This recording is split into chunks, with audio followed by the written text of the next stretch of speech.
मुंबई अहमदाबाद राष्ट्रीय महामार्गावरील धानोरी परिसरात आज भरधाव ट्रक चालकाचे नियंत्रण सुटल्याने थेट एका घरात घुसला आहे। सुदैवाने या घटनेत कोणतीही जीवितहानी झाली नाही, मात्र घराचे मोठे नुकसान झाले। याच ठिकाणी काही दिवसांपूर्वी झालेल्या भीषण अपघातात 14 जणांचा मृत्यू झाला होता। त्यानंतरही आवश्यक सुरक्षा उपाययोजना करण्यात आल्या नसल्याचा आरोप स्थानिक नागरिकांनी केला आहे।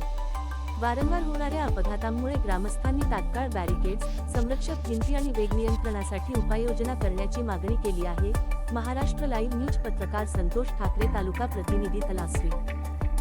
माझे नाव राजेश गोपाळ मलावकर। माझ्या इथे एक मोठा अपघात झालेला आहे। हा आयसर टेम्पो एका 100 मीटरवरती किंवा 150 मीटरवरती माझ्या घरापर्यंत हा टेम्पो आयसर पोहोचलेला आहे। एक माझं मोठं नुकसान झालेलं आहे आणि इथं हायवेवरती एक 15 दिवसापूर्वी मोठा एक साखरपुड्याचा अपघात झालेला होता। तसेच मोठे मोठे आमदार खासदार येऊन गेले, पालकमंत्रीसुद्धा येऊन गेले आणि इतर नेतेसुद्धा येऊन गेले राजकारणी।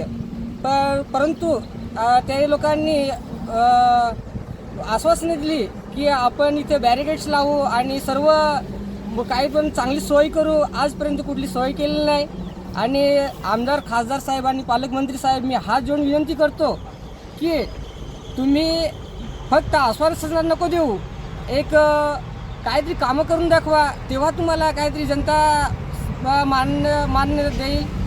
आणि एवढंच बोलतो साहेब, प्लीज करून द्या तुम्ही, एक बॅरिकेड्सचं सर्व काहीतरी सोय करून द्या।